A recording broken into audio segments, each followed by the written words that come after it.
In the Saddle with Sheriff Richard K. Jones. How's everybody doing today?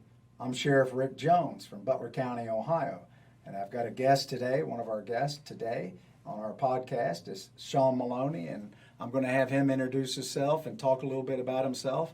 But first, I want to go ahead and welcome everybody to our second podcast. And what we're going to do today is we're going to talk about the concealed carry in the state of Ohio. We're going to talk about a recent court case that came down, and we're going to talk about arming teachers, and who knows what we're going to talk about today. But it's things that you want to watch, pay attention to, and we want you to share this podcast, get it out there. We're going to try to do them every 2 weeks. We try to keep them 20 minutes, 30 minutes, can go longer, it could be shorter. And we don't have any transcripts or anything we're reading from. We're just talking to you, the people. And this is for the whole country. We're fortunate we're here in Ohio, and I'm the sheriff in Butler County, Ohio, population roughly 400,000, and the 8th largest county of 88 in Ohio. We have roughly 500 employees. We have 1,000 prisoners.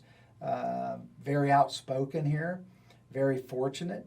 But I want you to pay attention, and you're going to learn something today, and you're going to hear what we do here. And I'm kind of a different sheriff. I say what I think. I get sued a lot. I have good attorneys. But sometimes you got to stand up for what is right. And that's what we're going to talk about today. At this point, I'm going to turn it over to Sean Maloney, who is an attorney here in Butler County, Ohio. And tell us a little bit about what you've done and what you do in your life. Been a criminal defense attorney for going on 30 years now. Hold it. A criminal defense attorney. Hold it a second. But you know, I always tell criminal defense attorneys, I always tell them, good luck, but you know I don't mean it. Well, absolutely. But you and I are friends, and we've known each other for probably 35 years or more. But didn't mean to interrupt you, but I had to make fun of you a little bit. That's all right. I kind of expected that. Yeah, you did. Like I said, I've been a criminal defense attorney for going on 30 years. Co-founded a company called Second Call Defense, where essentially we defend people, good law-abiding citizens who are forced to use a firearm in self-defense. We provide them with assistance should they need that. I'm also a legislative director of Buckeye Farms Association, and I lobby for bills and speak on behalf of bills such as teaching teachers to carry concealed, our permitless carry law that recently passed in the state of Ohio, and I'm a past board of director of the National Rifle Association. Let me ask you a question. Do you know how many schools in Ohio before they passed this legislation? Were there any schools that they were armed in the schools, the school personnel? We used to have one in Madison Township, then the law changed. But I know you trained a lot of schools. Right. There were literally hundreds. Throughout the United States? Throughout the state of Ohio. Hundreds of them. And I can tell you that almost every school district in the state of Ohio, so the 88 counties, almost every county had at least one school district that had the armed teacher program. So it's been going on since shortly after Sandy Hook, and with no problems, and it was protecting our children. And then, of course, there's the court cases dealing with that. Early on, I was a proponent of that and did the research, which I discovered that teachers could, in fact, carry a firearm with school board approval. There was 2 different sections of the Ohio Revised Code that you had to read to get to that conclusion, but at that time, Attorney General Mike DeWine agreed with me. Most of the other attorneys agreed with me, and then Michael Bloomberg came into town, and in a split, the Common Pleas Court agreed with us. The 12th District Court of Appeals in a split decision didn't, and the Supreme Court didn't agree with us in a split decision also. So the next course of action was we had the Ohio legislature correct that problem, and so right now it'll be legal after the time period passes for teachers to once again carry firearms within the school safety zone and protect our kids. Basically what happened is the legislatures in Ohio passed legislation to correct the problem where Bloomberg's attorneys came in with their big money from New York. That's correct. And fought us, and we won in the Common Pleas Court. And then they appealed it to the 12th District, 12th District. And we got a split decision. When it's a split decision, that doesn't mean you win or you lose, correct? Well, we lost 2-1. 2-1, and then we took it to the Ohio Supreme Court, Right. And we lost there also. Again, by one vote. By one vote. So but the law's been changed. It takes effect, is it 90 days after the governor signs it? Correct, 90 days after he signs it. And he just signed it, what, 2 weeks ago, Yeah, a week and a probably 2 half weeks ago? I'm not sure of the exact date, but So here in Ohio, there's already, you said, hundreds of schools that are already doing it with what existed beforehand, but now it takes the school boards to approve that. So we've come a long ways, and if you, like recently, you've seen the last school shooting we had in Texas, correct? Right. If you watch that, the amazing part was, if you watch and pay attention to what's been said in the media, I don't always listen to that, and whatever they say, most of the time I divide by 50 and subtract by 90, and you try to get a little bit out of that. But what they said was the police officers were there. that's correct. 3 minutes after the first shooting took place, and they were there. It showed pictures of them in the hallways of the school, in the room where the shooting was taking place, and there was like 4 officers there, what I seen, and they were armed. They had shields. If you don't know what a shield's a big bulletproof shield, and it can withstand bullets coming at you. They were standing there, but apparently the police chief gave the orders to stand down and wait for the SWAT team. That's not what we're trained to do in law enforcement all over the country. When these shootings take place, you're trained to go in immediately, because the shootings are usually done and over in 10 minutes at the Correct. most? The most. And some of these kids, according to the media and according to the reports, some of them were alive. And one of the teachers' husbands, I believe, tried to get in because his wife called him and said she was dying. Right. And the police stopped him. Hindsight's always 20/20, but you have to listen to the reports. They were there. We're taught to go in and not wait for the SWAT team. The SWAT team, by the time they get there, get assembled. They're not like across the street unless they're training. They're in training, then they can immediately get there. But to get there, get to where they're going, they have their equipment with them in their personal cars or their police cars if they're off. They get there, they get their equipment, they get their assignment, they get briefed. Hour and a half, 2 hours is quick. So we're trained all over the country to go in these schools. The police chief, I think, was the school board suspended him yesterday after this report. He wouldn't resign. I believe I've got that correct. But it just seems that we continue to have these shootings, and when you have the one that was in Florida where the school resource officer didn't enter. But when you see these shootings, what people need to realize, the police self-report. These calls go out over the radio, and when we had our shooting in Madison Township here in Ohio, it was a 13-year-old male, never been in trouble in his life, and he bought a .380 handgun to school, but he waited for the resource officer to leave the cafeteria. He took the weapon out and he just started randomly shooting, and the principal and the officer we had in the schools heard the gunfire, and everybody scattered. The boy that done the shooting was running out the door, got away for minutes, not hours, but he had more ammunition in his pocket. 13-year-old, just imagine what you were doing at 13. I was riding a bicycle, playing Army, just having fun, and didn't think about going to school and taking a handgun and shooting people and killing people. But and it's all hands on deck when that happens. These kids were calling their parents, who a lot of them were first responders. Right. The life squads that were responding, everybody's responding. It's what we call organized chaos. We train for this. The schools train for it, and it's, if you do it enough, it's called muscle memory. You just respond, you do what you, but when you look on TV and you see these school shootings, and you see police officers in their shorts, have a vest half on that says police, and their tennis shoes, that's where they self-report. They're coming from home. A lot of them, their kids from the first responders were actually in the school. They were calling their parents. So, and it's organized chaos, the life squad people. Then the parents are rushing to the school, and you're trying to, after the shooting's over, the shootings don't normally last long, and then you have to count for everybody. Where's everybody at? Some of them left the school when we had our school shooting. They went across the street. They done what they were taught to do, scared to death. So it takes us a while to figure out where everybody is. And then the parents are there, and you have tape up, but they don't like to pay attention to the evidence tape. That's their family. And I understand. The ones that are hardest, that tape don't mean much to, usually the fathers, you can talk to them, but the moms are coming in. They don't care if you're a police or what. They're coming in. And you have to explain to them, the scene is not cleared. It's a crime scene. And in these big cities or these small places where they have these shootings, it's just all life squads. Police, I think we had 15 or 20 police departments from all over were responding, news helicopters, and we're trying to do briefings to everybody. The parents want to know, were their kids injured, who was shot?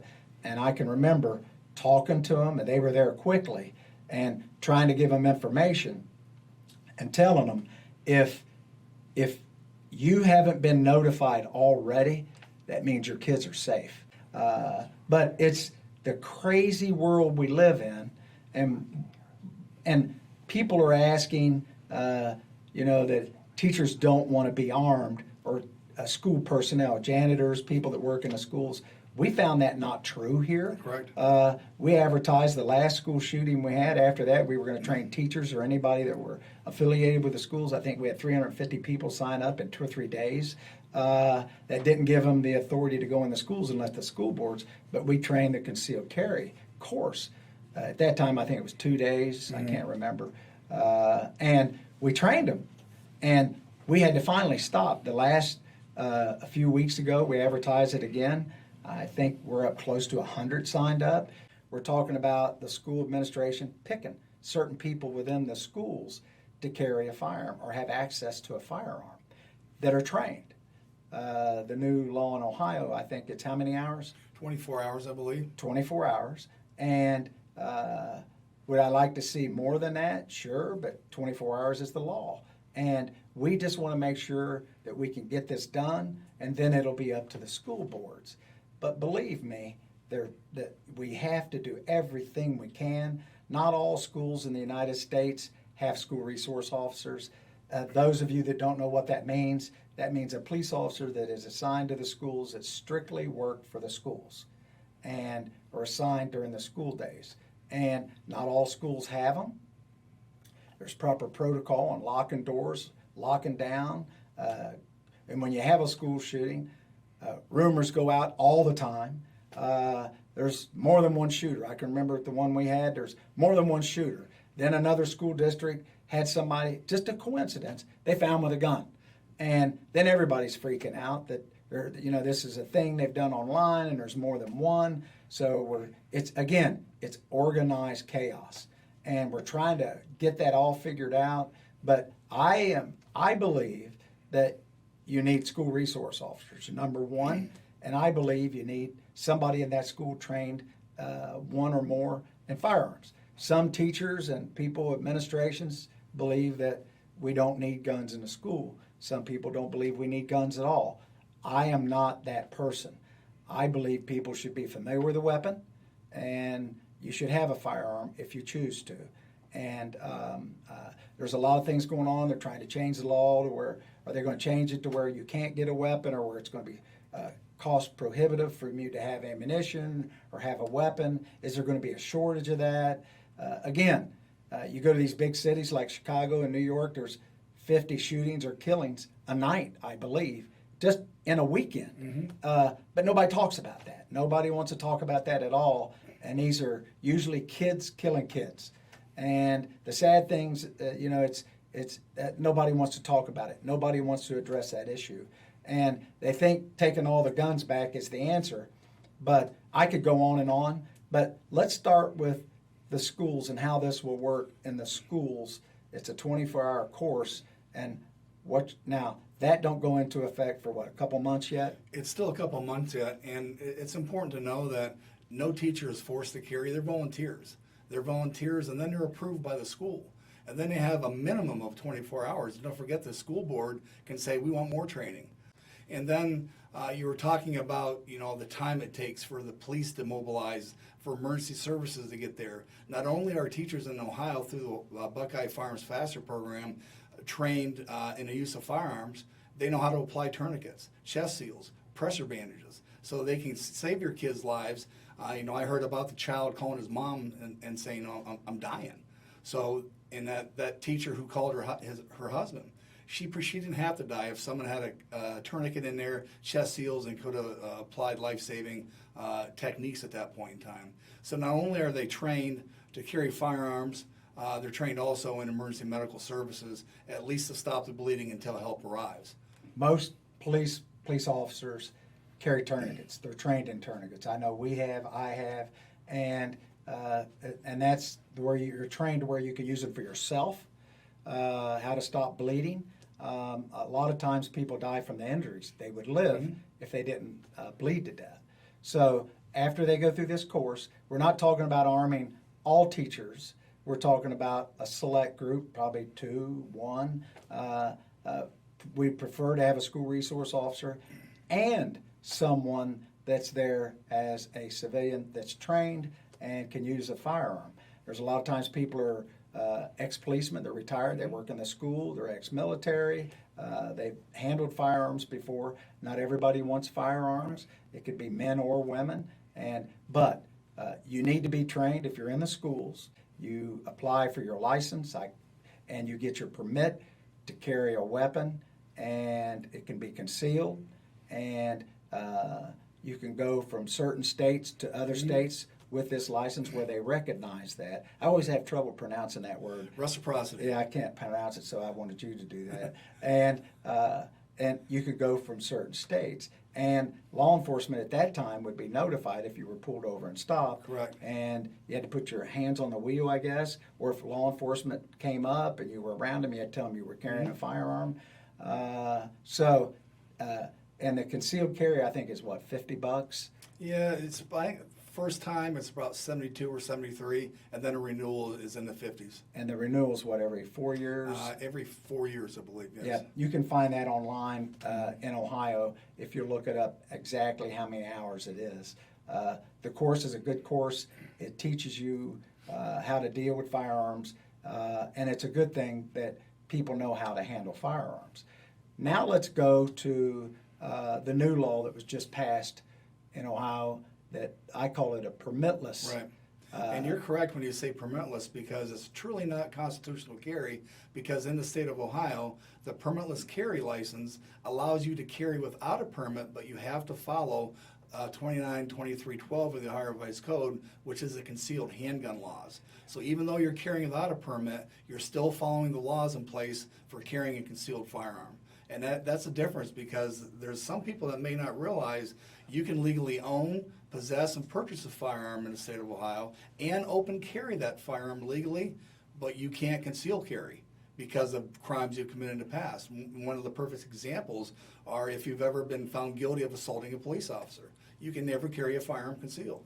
That can never be sealed from your record, the fact that you assaulted a police officer, and that's just one of the prohibitions that keeps you from carrying concealed. So if I came in and I filled out an application to get my Ohio concealed carry permit, and I turned it in, and they ran the NICS check, and they found that I had an assaulting a police officer in my record, my license would be denied.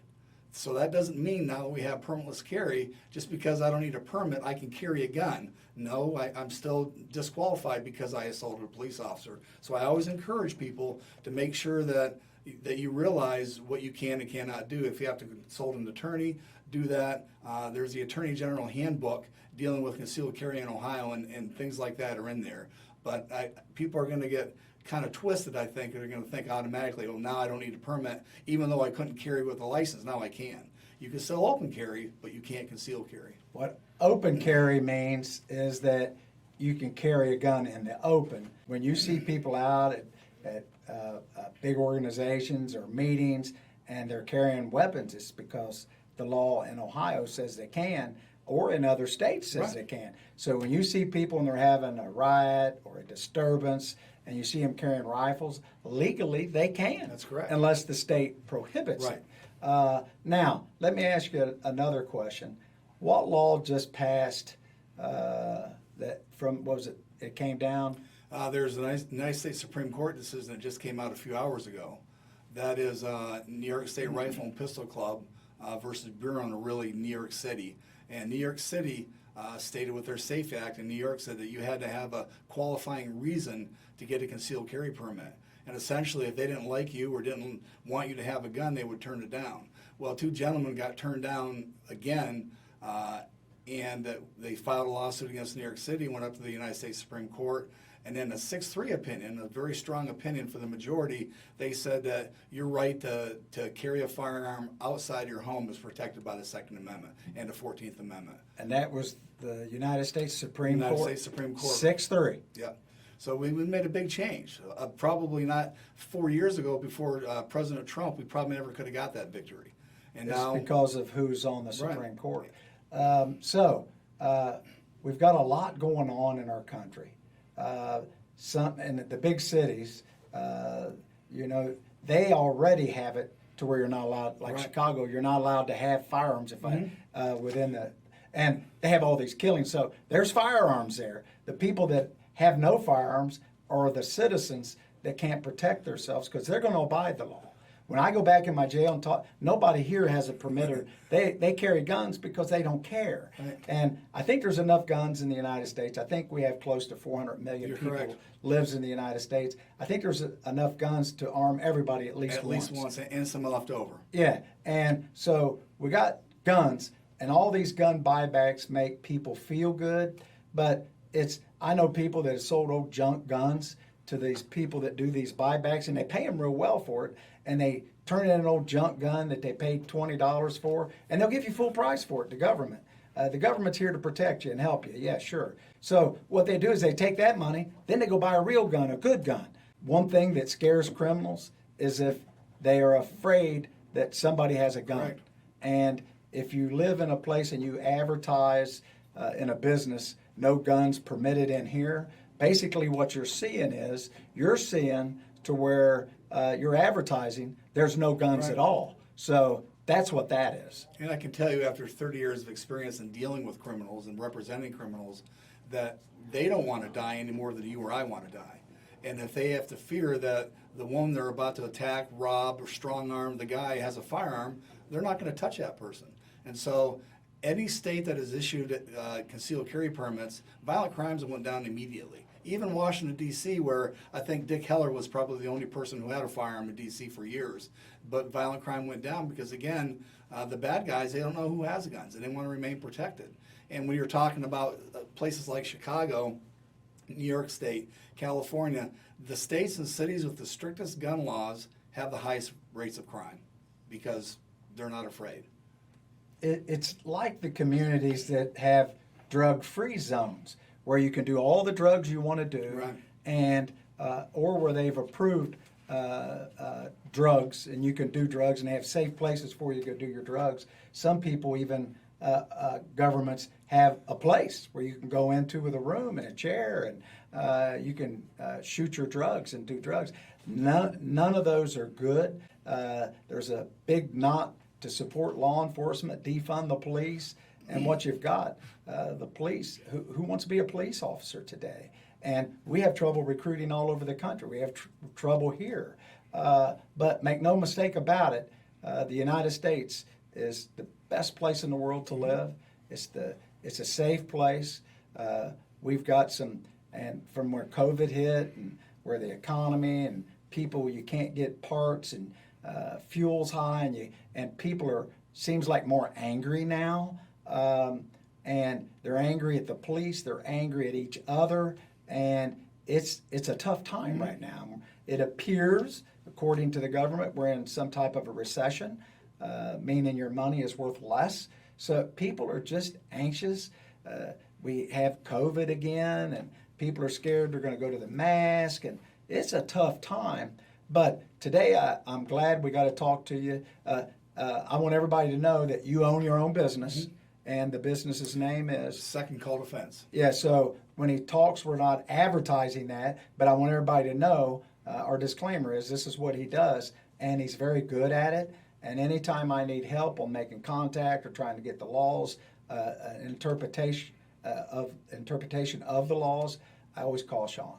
And he's a great resource of information, and he's led us in the right direction. He's helped us train personnel that were in the schools in the beginning. And it's just, but you need to know, here in Ohio, pretty tough place. And we take shooting seriously, just like everybody else, but we believe in training personnel. Right. I've been trying to get firearms training and teachers and school personnel in the schools before it was cool, and it's been a struggle. And but right now, is there anything you want to add today, my friend? Well, it's just that important to realize we do need school resource officers.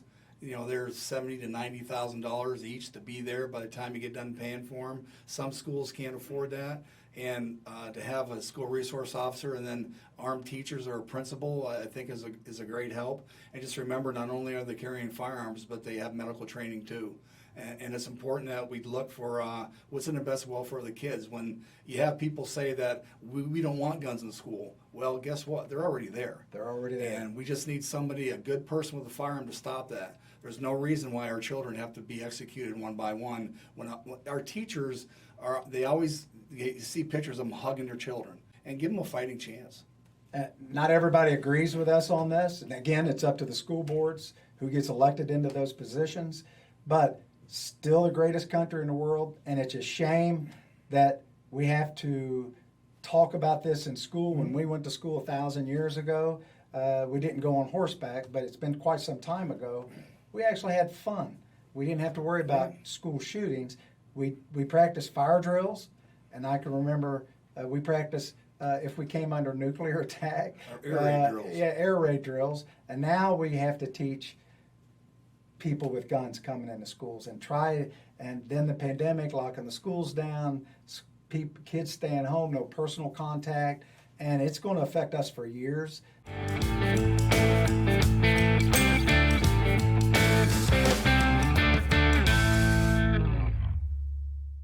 So hopefully today opens your eyes and your ears, and you can see we're just trying to educate you. And when we do these podcasts, we're going to do them often, and we're going to be talking about issues, the drugs coming across the border. I've got a guest that's going to be here where he had a family member that I believe it was the first time took drugs, I'm not for certain, and fentanyl killed him. And the way this is coming in through the border, it's coming in through China, through Mexico, and we're not doing anything about it.